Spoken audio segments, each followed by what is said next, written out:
Pengertian layanan konsultasi. Layanan konsultasi ialah proses membantu klien melalui pihak ketiga untuk membantu sistem memperbaiki layanan terhadap klien mereka. Dari layanan konsultasi, misalnya layanan konsultasi untuk memilih jurusan IPA atau IPS bagi anak SMP atau SMA yang kebingungan untuk memilih jurusan di jenjang berikut. Konsultasi memiliki tujuan, yaitu tujuan umum dan tujuan khusus.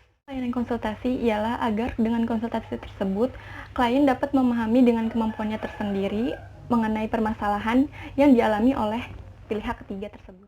Layanan konsultasi ialah agar klien dapat mendapatkan wawasan, pemahaman, dan cara bertindak agar memahami permasalahan yang dialami oleh pihak ketiga tersebut. Konsultasi mempunyai komponen layanan, yaitu ada konselor, konsulti, dan pihak ketiga. Konselor adalah tenaga ahli konseling yang memiliki kewenangan melakukan pelayanan konseling pada bidang tugas pekerjaannya.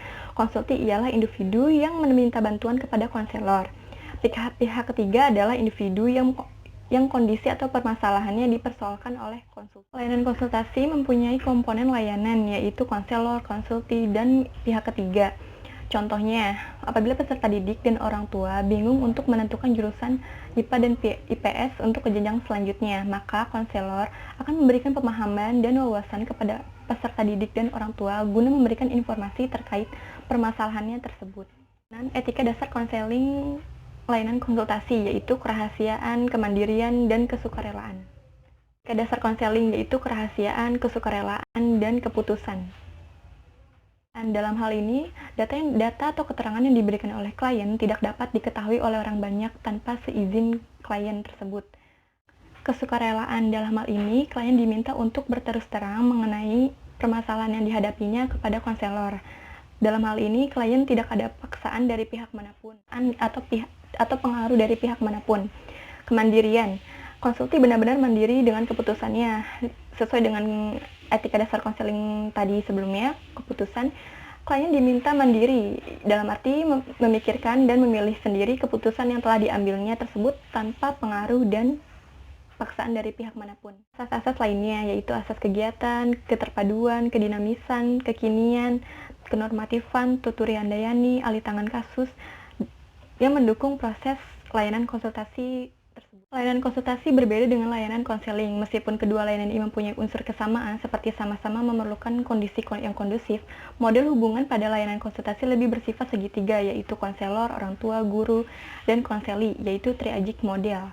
Sedangkan model konseling adalah hubungan yang bersifat komunikasi dua arah, yaitu konselor dan konseli. Atau dengan perkataan lain, bahwa masalah yang dipecahkan dalam layanan konseling menekankan pada masalah konseling secara langsung. Sedangkan dalam konsultasi, pemecahan masalah lebih ditekankan pada pihak ketiga yaitu konseli. Akan tetapi pemecahannya melalui orang tua atau guru, artinya konselor tidak berhubungan secara langsung dengan konseli. Layanan konsultasi merupakan salah satu komponen dalam bimbingan konseling yang diberikan secara tidak langsung karena ada hal-hal yang tidak bisa langsung ditangani oleh konselor. Konsultasi, teknik umum, dan teknik khusus. Ialah sejumlah tindakan yang dilakukan konselor kepada konseli. Teknik umum digunakan teknik-teknik yang membangun hubungan antara konselor dengan klien, misalnya hubungan kotak mata, hubungan psikologis, dan dorongan minimal. Yang kedua ada teknik khusus, yaitu teknik ini dimaksudkan untuk mengubah tingkah laku klien atau konsulti, terutama berkenaan dengan masalah yang dialami oleh pihak ketiga. Teknik ini diawali dengan perumusan tujuan, yaitu hal-hal yang ingin dicapai klien atau konsulti dalam bentuk perilaku nyata, pengembangan perilaku itu sendiri, hingga peneguhan hasrat, pemberian nasihat, penyusunan kontrak, dan apabila perlu alih tangan kasus. Ketiga, di mana konselor mengajak klien untuk berpikir, merasa, bersikap, bertindak, dan bertanggung jawab terhadap permasalahan yang dihadapi. Tempat, kapan dan di mana konsultasi dilaksanakan. Keterkaitan jenis layanan dan kegiatan pendukung. Atau lebih pelaksanaan konsultasi, apalagi dalam konsultasi berkelanjutan, dapat dilaksanakan kegiatan pendukung seperti aplikasi instrumen, kunjungan rumah, atau bahkan konseling perorangan terhadap konsulti.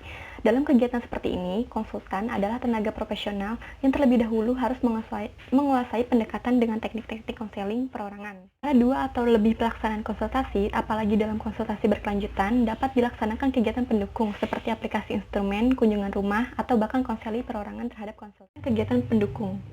Kegiatan pendukung disesuaikan dengan keperluan konsulti dalam pelaksanaan konsultasi dan disesuaikan dengan penanganan oleh pihak ketiga. Operasionalisasi dalam kegiatan layanan konsultasi. Yang pertama, ada perencanaan dan pengorganisasian. Di sini konselor mengatur pertemuan, menetapkan fasilitas layanan, dan menyiapkan kelengkapan administrasi yang dibutuhkan oleh klien.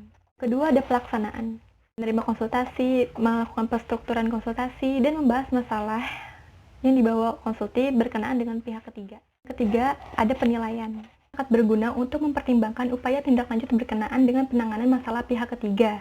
Lebih jauh, hasil seluruh penilaian itu akan menjadi bahan analisis dan diskusi pada kesempatan konsultasi berikutnya, apabila layanan konsultasi berlangsung secara berkelanjutan.